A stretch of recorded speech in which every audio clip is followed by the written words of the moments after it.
আসসালামু আলাইকুম। Welcome back to my another new video. আশা করছি যে যেখান থেকে ভিডিওটি দেখছেন সবাই আল্লাহর রহমতে ভালো ও সুস্থ আছেন। আলহামদুলিল্লাহ, আমরাও খুব ভালো আছি। কথা শুনে তো নিশ্চয়ই বুঝতে পারছেন আমার ভয়েসটা তো ঠিক হয়নি, বরং আগের তুলনায় আরো খারাপই হয়েছে। আসলে ঋতু পরিবর্তনের সাথে সাথে সর্দি কাশি এগুলো তো লেগেই থাকে, আর আমার যেহেতু আগে থেকেই ঠান্ডা লেগেছিল তাই সেটা আরো বেড়ে গেছে। প্লাস মাঝখানে তো কিছুদিন জ্বরও ছিল, তবে আলহামদুলিল্লাহ জ্বরটা পুরোপুরি ভালো হয়ে গেছে, কিন্তু সর্দি কাশি এখনো আছে, যার কারণেই মূলত ভয়েসটা ঠিক হচ্ছে না। তো এরকম শারীরিক কন্ডিশনের কারণেই মূলত গত সপ্তাহে নতুন কোনো ভিডিও দিতে পারিনি। কিন্তু কাজের মাঝে এত গ্যাপ দেওয়াটা যেহেতু একদমই শোভনীয় লাগে না, তাই এক প্রকার বাধ্য হয়েই বলতে পারেন যে এই অড ভয়েসের ভিডিও নিয়ে আপনাদের মাঝে হাজির হয়েছি। আশা করছি আপনারা আমার ভিডিওটাকে পজিটিভলি অ্যাকসেপ্ট করে নেবেন। আসলে অসুস্থতা তো কারোর হাতে লেখা নেই, এটা আল্লাহর তরফ থেকেই আসে। অসুস্থতা আল্লাহর দেয়া এক নিয়ামত আমাদের জন্য, কেননা এই অসুস্থতার মাধ্যমে আল্লাহ তাআলা আমাদের গুনাহসমূহকে ক্ষমা করে থাকেন। কথার ফাঁকে এদিকে কিন্তু আমি বেলকনির গাছগুলোতে পানি দিয়ে দিলাম। আজ সব গাছে চাল ধোয়া পানি দিয়েছি। সপ্তাহে একদিন আমি এই চাল ধোয়া পানি সব গাছের গোড়ায় দিই। আসলে সেভাবে তো গাছে কোনো রকম সার দেওয়া হয় না, আর টুকটাক খাবার তো দিতেই হয়, তো এটা খুব ভালো কাজ করে গাছের জন্য। এই জন্যই মূলত এই চাল ধোয়া ডাল ধোয়া পানিগুলো আমি গাছের গোড়ায় দেওয়ার চেষ্টা করি আর কি। তারপরে এই তো সকালের নাস্তা রেডি করে নিলাম। শরীরটা যেহেতু খুব একটা ভালো নেই, তাই আসলে সেভাবে কিছু করতে ইচ্ছা হলো না।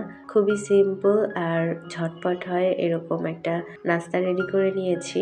দেখতে খুবই সিম্পল মনে হলো, এটা কিন্তু পুষ্টিগুণে ভরপুর একটা ব্রেকফাস্ট। তো যাই হোক, নাস্তা করার শেষে এখন একটু বাজারগুলো গুছিয়ে নিচ্ছি।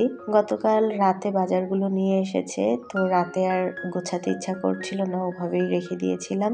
তো আমি যেহেতু সকাল সকাল উঠেছি, এজন্য ভাবলাম যে বাকি সবাই যেহেতু ঘুমে, তো এই ফাঁকে কিছু কাজ গুছিয়ে নেই, কেননা সবাই উঠে পড়লে কাজের চেয়ে গল্পই বেশি হয় দেখা যায়। আর গত কয়েকদিন তো আপুর বাসায় ছিলাম, বাসায় সেরকম বাজার একদমই ছিল না, প্লাস বাসাটা বেশ ময়লাও হয়েছে। তো গতকালই বাসায় ফিরেছি আর ওদেরকেও সাথে করে নিয়ে এসেছি, তো সবাই মিলে পরিষ্কারটা তো করেই নিয়েছি। আর রাতে আমার মিস্টার অফিস থেকে ফিরে ভাগ্নিদেরকে সাথে নিয়ে বাজার করে নিয়ে এসেছে, সেই সাথে ওদের পছন্দ মতো কিছু বিস্কিট নিয়ে এসেছে। ওদের ক্ষুধা লেগে গেলে হুট করেই তো আর দৌড়ে দোকানে যাওয়া যায় না, তাই কিছু খাবার ঘরে তো রাখতেই হয়, তাই না? আর আমার টুটুন বাবুটা আবার চকলেট বিস্কিট খুব পছন্দ করে, এই জন্য ওর জন্য স্পেশালি চকলেট বিস্কিট আনা হয়েছে। তো আমি সব বিস্কিটগুলোকে একটু গুছিয়ে এক জায়গায় রেখে দিচ্ছি, যেন ওরা ওদের ইচ্ছা মতো যখন খুশি নিয়ে খেতে পারে। আচ্ছা, বাজারগুলো গোছাতে গোছাতে সকলের কাছে ছোট্ট একটা অনুরোধ। আমার এই ভিডিওটি দেখার পর যদি আপনাদের কাছে আমার কোনো কথা বা কাজ একটুকুও ভালো লেগে থাকে, তাহলে প্লিজ ভিডিওতে একটা লাইক করে দিতে ভুলবেন না। ভিডিওটি সম্পূর্ণ দেখার পর আপনার মন্তব্য আমাকে কমেন্ট করে জানাতে পারেন।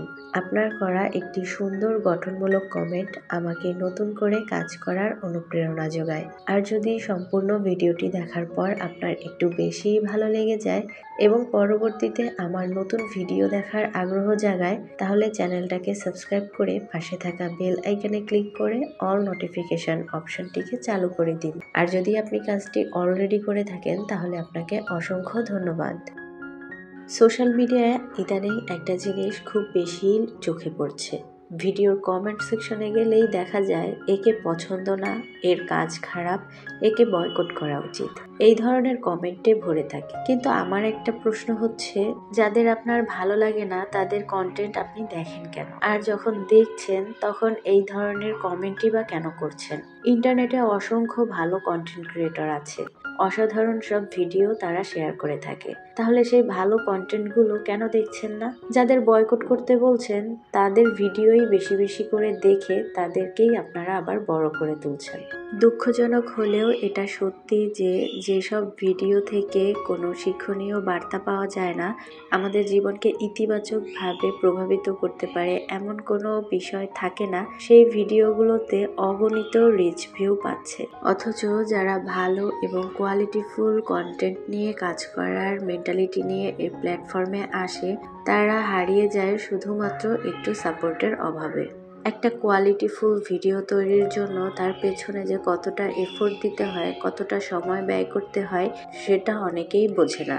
আর এত কষ্ট করে ভিডিও তৈরির পর সেই ভিডিওতে যদি রিচ ভিউ না থাকে তখন সেই ক্রিয়েটরের মনটাই ভেঙে যায়। আশানুরূপ সাপোর্ট না পাবার কারণে হতাশ হয়ে একটা সময় তারাই প্ল্যাটফর্ম ছেড়ে চলে যায়। হ্যাঁ, বলতে পারেন আমাদের দেশে অনেক বড় বড় কন্টেন্ট ক্রিয়েটর আছে যারা কিনা তাদের সুরুচিপূর্ণ কন্টেন্ট নিয়েই সুপরিচিত। তবে এটাও মাথায় রাখতে হবে তারা অলরেডি এই প্ল্যাটফর্মে নিজেদেরকে প্রতিষ্ঠিত করতে পেরেছে। তাই বলে কি আমরা নতুনদেরকে সাপোর্ট করব না? সত্যি বলতে কি, মানুষকে দোষারোপ করা খুব সহজ, তাই মানুষ অন্যের উপর দোষ চাপাতেই বেশি পছন্দ করে। যার ভিডিও ভালো না তার ভিডিও না দেখে তাকে অ্যাভয়েড করে যে ভালো কন্টেন্ট তৈরি করে তার ভিডিও দেখলেই তো হয়। কিন্তু মানুষ সেটা না করে ওই কুরুচিপূর্ণ ভিডিওগুলোই দেখে এবং কমেন্ট সেকশনে এরকম নেগেটিভ কমেন্ট করে থাকে। আসলে মানুষ নিজেরা যেটা বলে তারা নিজেরাই সেটা মানতে পারে না। কথায় একরকম আর কাজে ঠিক তার ভিন্ন। এমনটা না করে আসুন যারা সত্যি ভালো কন্টেন্ট নিয়ে কাজ করে তাদেরকে সাপোর্ট করুন, তাদের পাশে থাকুন। যাই হোক, আজ অনেকগুলো কথা বলে ফেললাম। কারোর যদি খারাপ লেগে থাকে তাহলে আমি আন্তরিকভাবে দুঃখিত। আমি আসলে কাউকে উদ্দেশ্য করে কিংবা ছোট করে কষ্ট দেওয়ার জন্য কিছু বলিনি, আমি শুধু আমার মতামতটাই জানিয়েছি। তো কথা বলতে বলতে আমি তো ঘরের অনেক কাজ করে ফেললাম, আর এখন বসেছি তুলা নিয়ে বালিশ বানাবো বলে। কোনো রকম পূর্ব অভিজ্ঞতা ছাড়াই আমি আজ বালিশ বানাতে বসেছি, আর এর জন্যে আমি এখানে দুটো পুরনো বালিশের কাভার নিয়ে নিয়েছি। তো এই কাভারের মধ্যে তুলা দিয়ে একদম ফুলফিল করে এরপর কাভারের মুখটা সেলাই করে বন্ধ করে দিচ্ছি। আর আমাকে এই কাজটা করতে সাহায্য করছে আমার আদরের বড় ভাগ্নি। ও আরেকটা কথা, আজ যেই তুলাগুলো দিয়ে আমি বালিশ বানালাম এগুলো শিমুল তুলার একটা বিদেশি জাত। আর এই তুলাগুলো সরাসরি গাছ থেকে নিজেদেরই সংগ্রহ করা তুলা। তুলাগুলো এত সফট আর শাইনি, মানে তুলা যে এত শাইনি হতে পারে এটা আমার সত্যিই জানা ছিল না। তো প্রথমবার বালিশ বানানোর অভিজ্ঞতাটা আমার ভালোই লেগেছে। তবে দুঃখজনক ব্যাপার হলো আমি প্রথমবারেই পুরোপুরি সাকসেসফুল হতে পারিনি। যখন আমি বালিশগুলো বানাচ্ছিলাম তখন মনে হচ্ছিল কাভারটা অনেক টাইট হয়ে গেছে, এর মধ্যে আর তুলা দেয়া যাবে না। কিন্তু পরবর্তীতে যখন ঘুমাতে গেলাম বালিশে মাথা রাখার পর দেখলাম বালিশটা অনেক দেবে গেছে আর তুলাগুলো কেমন যেন ছড়িয়ে ফাঁকা ফাঁকা হয়ে যাচ্ছে। মানে এই বালিশ খুলে আমাকে আবার এর মধ্যে তুলা দিয়ে আরো টাইট করতে হবে। কি একটা প্যারা বলেন তো। এনিওয়েজ, বালিশগুলো কমপ্লিট করে আমি ঘরটাকে পরিষ্কার করে নিয়েছি। তারপর রান্নাঘরে এলাম, একটু মূলা শাক ভাজি করছি। মূলা শাক আমার খুবই ভালো লাগে। ইনফ্যাক্ট সব ধরনের শাক আমার খুব পছন্দের। আপনারা কারা কারা শাক ভাজি বা রান্না খেতে পছন্দ করেন আমাকে কিন্তু কমেন্ট করে জানাবেন।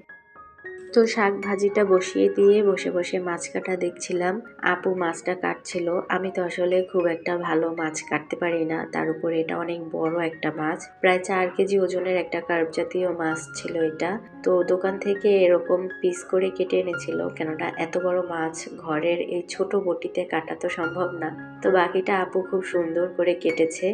আর এত বড় মাছ আমাদের খুব একটা আনা হয় না, কারণ আমরা যেহেতু মানুষ কম আর মাছ আমার এমনিতেই একটু কম পছন্দের, মানে খেতে হয় তাই খাই, কিন্তু আমার খুব একটা পছন্দ না।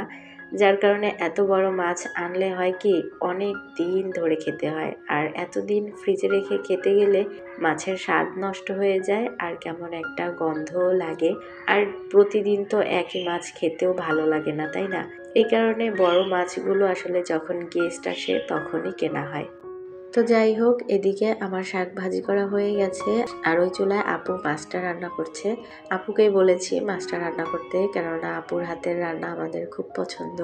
বিশেষ করে আমার মিস্টার তো আপুর হাতের রান্না খুবই পছন্দ করে, আর মাছের ঝোলটা সত্যি অনেক মজার হয়েছিল। তো যাই হোক, এই ছিল আজকের ভিডিও। কেমন লেগেছে কমেন্ট করে জানাবেন। চলে আসবো আবারও নতুন কোনো ভিডিও নিয়ে। আজকের মতো আল্লাহ হাফেজ।